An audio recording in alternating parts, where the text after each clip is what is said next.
This is not financial advice, not legal advice, for entertainment, educational purposes only, and anything I say is my opinion. Please don't make any financial decision based on anything I say in these videos. Please double check you subscribe to the channel. Make sure they didn't unsubscribe you, because that's what they love to do. Make sure notifications are on, because they like to cut off your notifications. I don't understand how these bad actors have so much control over YouTube that they could control the comments, they can control the subscription, they can control the announcements. I mean, it's absolutely crazy to me that these bad actors, they control the stock market, they control crypto, they control the DOJ, they control the FBI, they control the SEC, they control the IRS. Is there anything that these bad actors don't control? I don't think so. They do what they want, whenever they want, with no real consequences. Anyway, in 2022, we were screaming about the naked shorting. And what did the SEC do? They told us the naked shorting didn't exist. They said nobody makes counterfeit shares. Nobody sold shares they don't own. They said it didn't happen. And they even took our tax dollars. They took our tax dollars and made videos of people throwing pies in our face because we were dumb money to be thinking that people create shares that they don't own, counterfeit financial instruments, and sell them into the market. Well, guess what? In September of 2022, Barclays paid a fine of $361 million for, guess what? Selling instruments that they didn't own, instruments that were unregistered, instruments that didn't really exist. Yet at the same time, the SEC is fining Barclays for doing what we said they were doing with AMC. They were telling us it didn't exist. So if nobody sells shares or financial instruments that they don't own, if nobody sells unregistered stocks that don't exist, why are you fining Barclays $361 million for doing what you say doesn't exist? It's absolutely crazy. And the thing is this, Barclays is not the only one.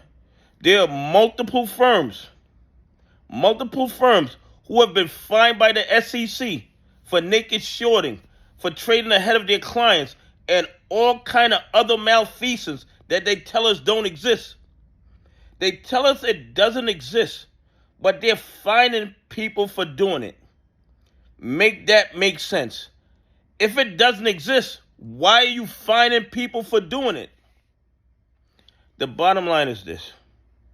The SEC allow these criminals to do what they want in the United States stock market. And the only time they're really held accountable is if their malfeasance, if their criminality cause another 1%er to lose money. Then the fines can be severe. But if they're just robbing from retail investors, pension funds, and institutions that follow the rules, the crime doesn't exist.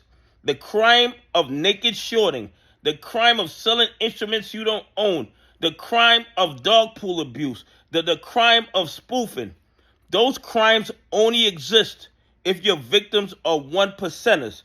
If your victims are retail investors, pension funds, and institutions that follow the rules, those crimes don't exist. It is absolutely crazy.